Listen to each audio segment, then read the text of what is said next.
hoy vamos a abordar un tema que como que es un sub y baja, ¿verdad? Dependiendo de las cuestiones, la época, los personajes, como usted le quiera llamar, pero en la ley siempre ha estado, ¿verdad? Para abordar estos temas nos acompaña el presidente de SEDECON, el licenciado abogado y notario Estuardo Ralón. Lic, gracias por estar con nosotros. Estamos a la orden y creo que es un tema a discutir, digamos, en anchas, ¿no? Efectivamente, muchas gracias por la invitación y un saludo.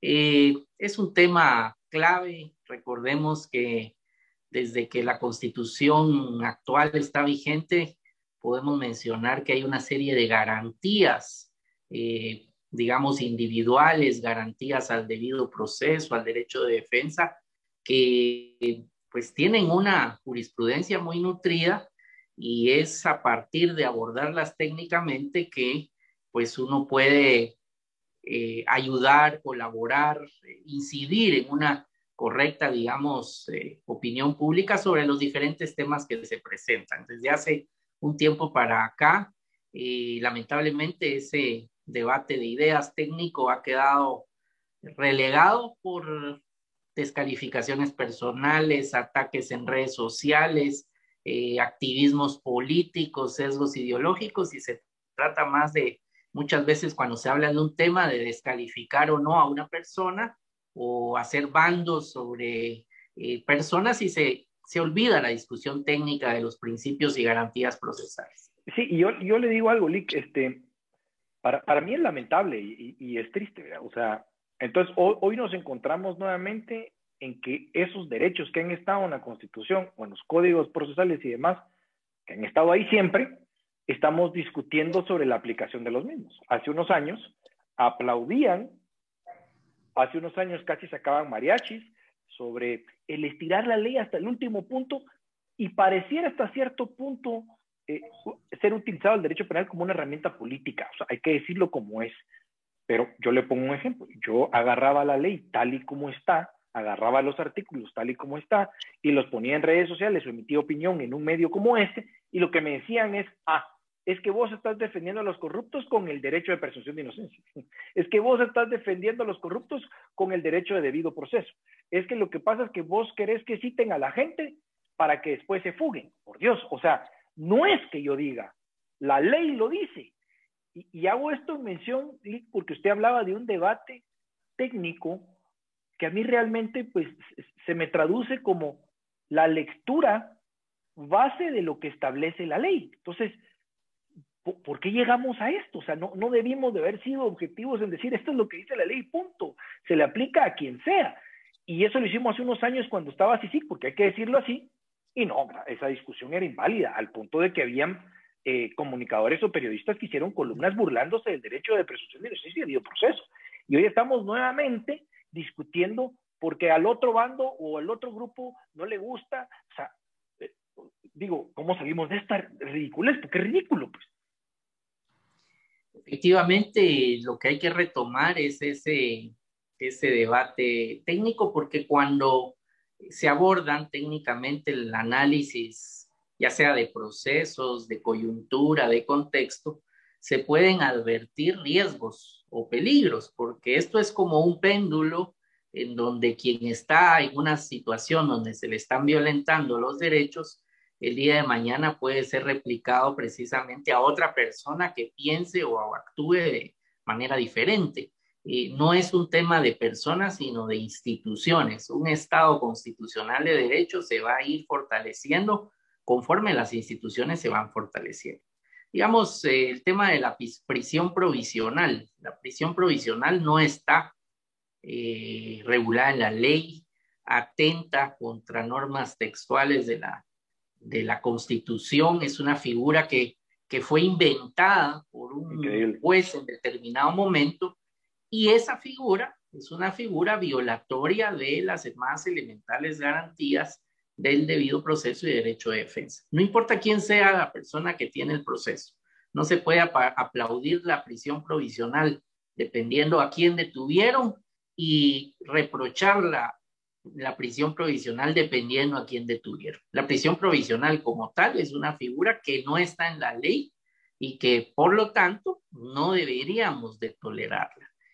Otra situación, el abuso de la prisión preventiva. Aquí hemos visto casos de personas que han muerto de un infarto dentro de una prolongada prisión preventiva, algunos que se han suicidado, otros que han estado en prisión preventiva durante 4, 5, 6 años. Han habido querellantes adhesivos que sistemáticamente se oponen a las medidas sustitutivas, y en otros casos, cuando hay una prisión preventiva que está empezando, se habla de que hay un preso político, de que no puede darse esa prisión preventiva. Entonces, lo que Guatemala necesita es un debate serio al tenor de la ley, de la Constitución. No puede abusarse de la prisión preventiva.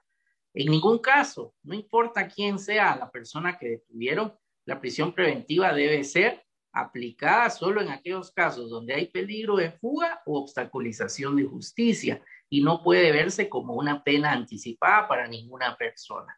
Esos son los temas que hay que discutir. Y hay que decir algo, Elic, yo no quisiera que la gente vaya a malinterpretar que lo que estamos hablando es que como se aplicó antes, debiéramos aplicarlo ahorita. No, es que no se debería haber aplicado nunca lo que no existe o lo que no procede. O sea, a mí realmente me parece revelador, pero al mismo tiempo me parece preocupante que un juez pueda venir y de la nada inventarse una figura que no existe en la ley, pero además darse el tupé de dictársela a un ciudadano. ¿Bajo qué condiciones? Mire, es que usted ahora tiene prisión provisional. Yo como ciudadano pudiera decirle, mire, disculpe, usted está violando la ley, yo no me puedo quedar en una prisión provisional, ni usted me la puede dictar, porque entonces sería una detención, fácilmente pudiera ser determinada como una detención ilegal. Pero eso se viene aplicando aún sabiendo los ciudadanos y los abogados de que es una figura creada por un particular que no existe en la ley y no se ha hecho nada. Es simplemente increíble. Y lo que usted decía, la prisión preventiva es más que evidente. Han habido estudios de temas de derechos humanos, se sabe el hacinamiento de las cárceles, se sabe cuál es el criterio que aplica, digamos, el MP, se sabe que el juez conoce, porque en el Código Procesal establece que la prisión debiera ser la última opción, y sobre eso existe pues la posibilidad de dar o citación o medidas sustitutivas. Pero digo, esto no es nuevo, o sea, esto no es nuevo, pero pareciera que lo que quiero yo dejar aquí es que pareciera que surge a la discusión pública cada vez que tal persona o tal hecho, digamos, me cae bien, o porque aquel, digamos, sí no merece estar ahí, pero aquel sí merecía estar ahí, cuando de repente las circunstancias eran parecidas. Entonces, creo que mucho se está alzando la voz por casos en particular en vez de centrarnos en una aplicación general de la ley. ¿Qué hacemos, digamos, por ejemplo, Lick, yo le pregunto, con esa prisión provisional? ¿Qué hacemos? Es ilegal. O sea, ¿cómo es que se puede aplicar algo ilegal? No lo entiendo.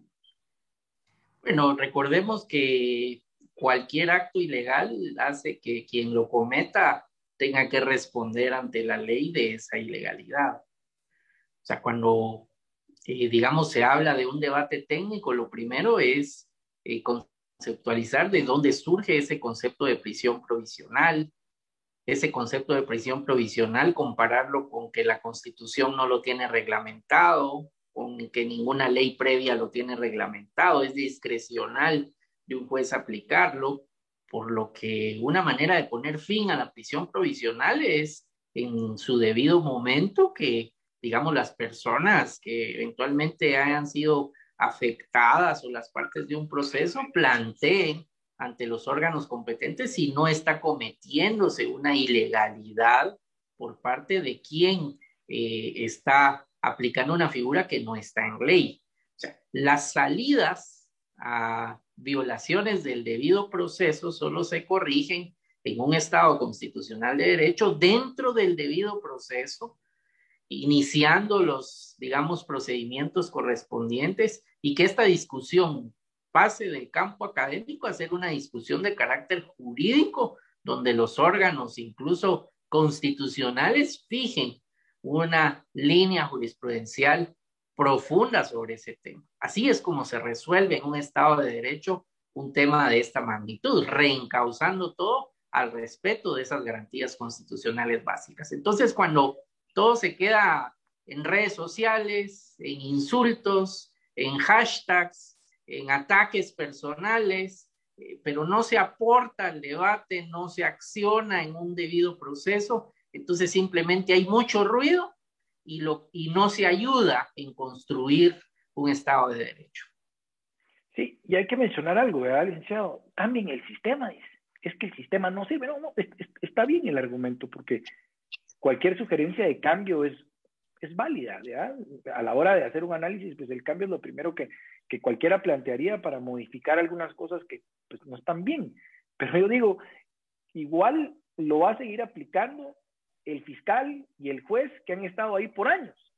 Entonces, de repente, ¿por dónde pasa esa subjetividad de los fiscales de solicitarlo y del juez de otorgarlo? Porque yo me recuerdo en algún momento que se hablaba de la prisión preventiva, que decíamos que es increíble que los fiscales sigan pidiendo prisión preventiva porque, digamos, hay prisiones o hay cárceles que están hacinadas, están llenas, y el delito no era mayor. Entonces, la argumentación era, no, es que lo pidió el Ministerio Público, pero quien lo otorgó fue el juez.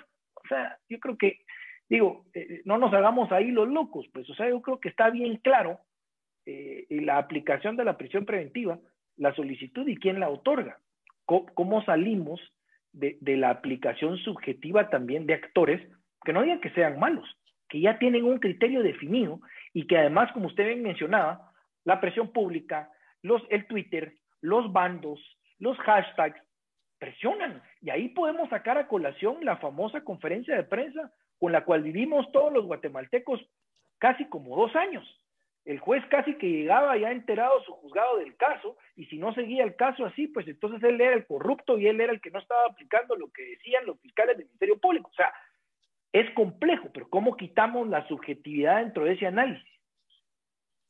Bueno, lo primero es que al analizar, y vuelvo al ejemplo de la prisión provisional, pues uno primero en un análisis técnico tiene que hacer un análisis de la normativa del caso, es decir, ¿hay ambigüedad?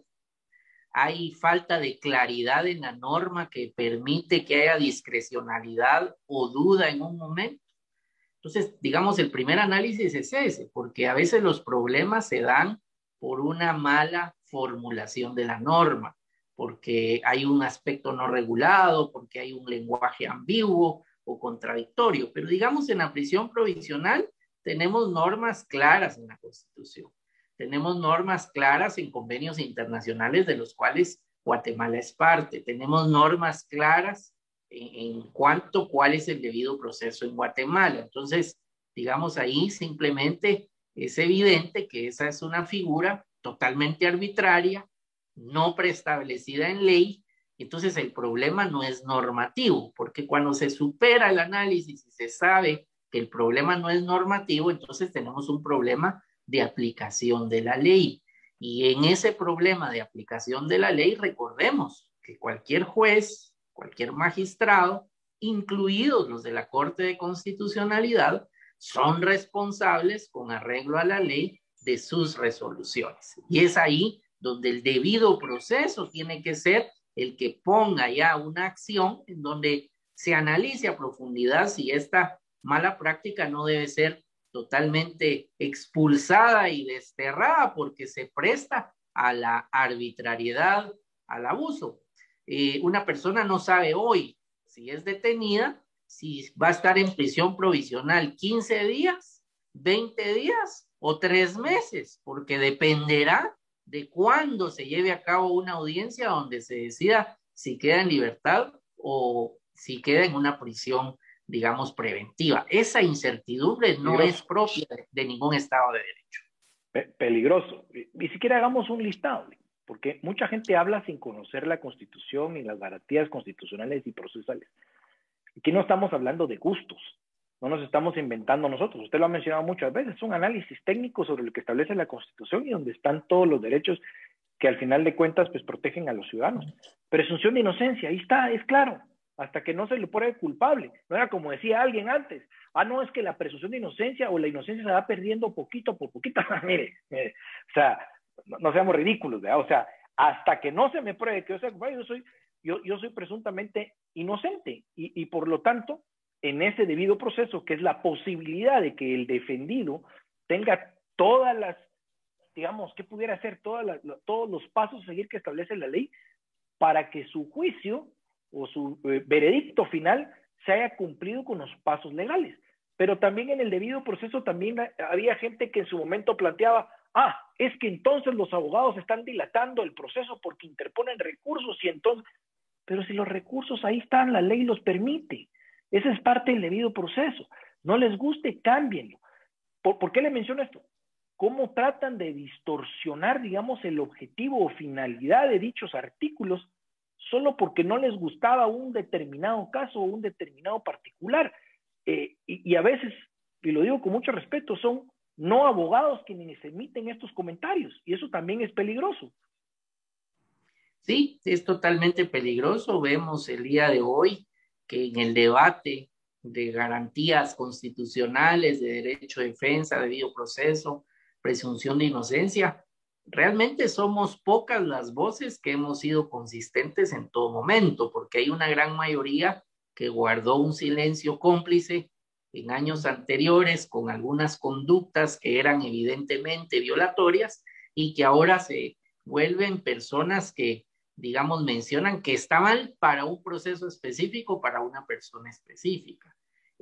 Precisamente cuando se habla de discusión técnica y, digamos, en materia metodológica, científica, jurídica, uno de los aspectos es la consistencia de defender el principio, el argumento, el método, el análisis, y es eso lo que va a generar que se hagan cambios positivos en fortalecer y construir un sistema de derecho robusto.